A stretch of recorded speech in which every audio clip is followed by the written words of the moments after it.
News local. తూర్పుగోదావరి జిల్లా మండపేట నియోజకవర్గం మండపేటలో లోకేష్ రాజీనామా చేయాలని, డిఎస్సి అక్రమాలపై సిబిఐ లేదా సిట్టింగ్ జడ్జితో విచారణ జరిపించాలని ఎమ్మెల్సీ తోట త్రిమూర్తులు డిమాండ్ చేశారు. రాష్ట్రంలో ప్రజల గొంతు నొక్కాలని అధికార పక్షం చూస్తుందని పేర్కొన్నారు. ఆందోళనల నేపథ్యంలో పోలీసులు నాయకులకు మధ్య తోపులాట చోటు చేసుకోవడంతో మండపేట పట్టణంలో సోమవారం ఉదయం నుంచి హై టెన్షన్ నెలకొంది.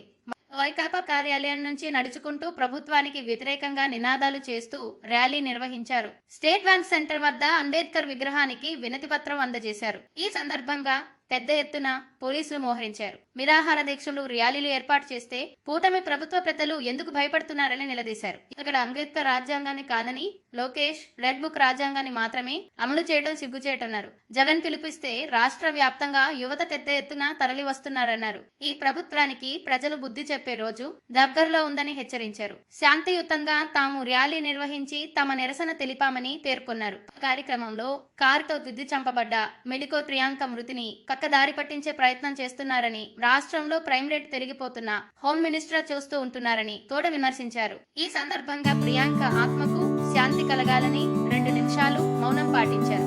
ఈ రోజు రాష్ట్ర వ్యాప్తంగా ప్రజలందరూ రోడ్డు మీదకి వస్తుంటే ప్రజల గొంతు నొక్కాలి, ఈ ప్రభుత్వం చేసేటువంటి అన్యాయాల మీద, అరాచకాల మీద మాట్లాడేటువంటి గొంతు నొక్కాలనేటువంటి ప్రయత్నం చేయడం అనేటువంటిది ఈ ప్రభుత్వం యొక్క దౌర్భాగ్యతకి ఒక నిదర్శనం. ఈ రోజు గత 4 రోజులుగా ఈ డిఎస్సి లో జరిగినటువంటి అవకతవకలపై నిరాహార దీక్షలు చేసి ఈ రోజు శాంతియుతంగా ఒక ర్యాలీ కార్యక్రమాన్ని పార్టీ ఏర్పాటు చేస్తే మరి మీకు ఎందుకు అంత భయపడుతున్నారో, ఎందుకు అంత ఉలిక్కి పడుతున్నారు మీరు?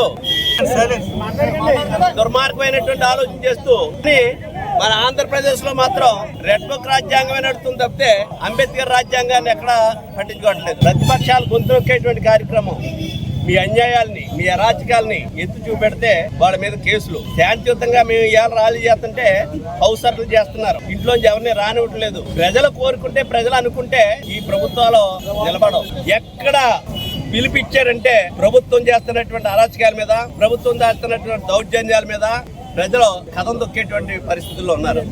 సర్వనాశనం చేసేసి ఈ రాష్ట్రాన్ని అమరావతి మీద పడి దోసుకు తినేటువంటి కార్యక్రమాలు చేస్తున్నారు తప్పితే ఏమీ లేదు. మీకు ఎంతసేపు లక్షల కోట్ల ఖర్చు పెడుతున్నాం అని చెప్తున్నారు, దోపిడీ చేస్తున్నారు మీరు. మీకు ప్రజలు బుద్ధి పెట్టి చెప్పేటువంటి రోజు దగ్గరలో ఉందా అనేటువంటి తెలియపరుస్తూ నిన్న ఒక మెడిసిన్ చదువుతున్నటువంటి ఒక అమ్మాయిని ప్రియాంక దౌర్జన్యంగా బుద్ధి చంపేశారు.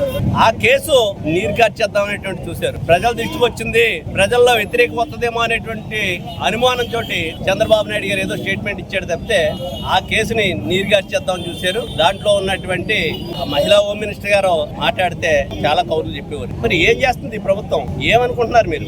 ఈ రకమైనటువంటి దౌర్జన్యాల్ని ప్రజలందరూ గమనిస్తున్నారు. రాబోయే రోజుల్లో మీకు తగిన విధంగా గుణపాఠం చెప్పడానికి ప్రజలు ఎదురు చూస్తున్నారు అనేటువంటిది మనం చేస్తూ ఖచ్చితంగా ఎలా ప్రభుత్వాలు పట్టించుకోవట్లేదు కాబట్టి అంబేద్కర్ గారికి ఒక రిప్రజెంటేషన్ ఇచ్చాం. అంబేద్కర్ గారికి ఇచ్చినటువంటి రిప్రజెంటేషన్ లో ఈ రాష్ట్రంలో కావాల్సింది ప్రపంచం అంతా కొనియాడుతున్నటువంటి అంబేద్కర్ రాజ్యాంగాన్ని అమలు జరపాలి చెప్తే రెడ్ బుక్ రాజ్యాంగం వద్దు అనేటువంటిది దాంట్లో రాశాం. అది కాకుండా ఏదైతే డిఎస్సి యువతను మోసం చేశాడో లోకేష్ గారు, ఆ డిఎస్సిని క్యాన్సిల్ చేసి మరలా వాళ్ళందరికీ కష్టపడి చదువుకున్నటువంటి వాళ్ళకి ఉద్యోగాలు వస్తాయని సంవత్సరాల తరబడి ఎదురు చూసినటువంటి నిరుద్యోగులకి న్యాయం చేసేటువంటి విధంగా ఆ డిఎస్సిని క్యాన్సిల్ చేసి సిబిఐ ఎంక్వైరీ జరిపించాలి. లేదనుకుంటే సిట్టింగ్ జడ్జి దాటి ఎంక్వైరీ జరిపించినప్పుడు మాత్రమే న్యాయం జరుగుతుంది అనేటువంటిది మరి వైఎస్ఆర్ పార్టీ తరపు నుంచి మేము డిమాండ్ చేస్తూ ఖచ్చితంగా నారా లోకేష్ గారు ఏదైతే ధర్మేంద్ర ప్రధాన్ తీసుకున్నటువంటి నిర్ణయం ఏదైతే ఉందో ఆ విధంగా ఈ రాష్ట్రంలో